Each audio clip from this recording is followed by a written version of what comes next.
Video yang menunjukkan seorang bocah sedang memarkir truk dengan muatan penuh viral di media sosial.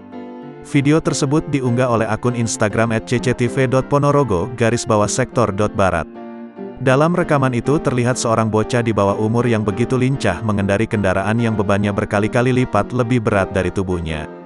Bocah itu pun sempat mengalami kesulitan saat hendak menginjak pedal rem.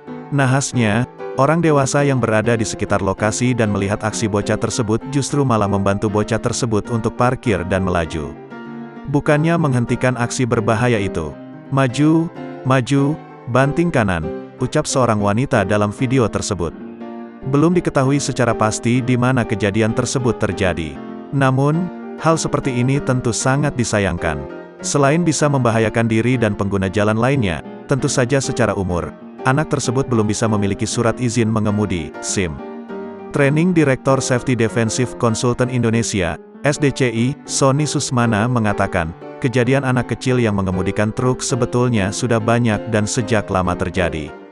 Kejadian seperti ini harus ditindak dan ditertibkan. Anak kecil tadi tentunya tidak memenuhi syarat kompetensi. Usianya masih di bawah 17 tahun yang artinya tidak punya SIM.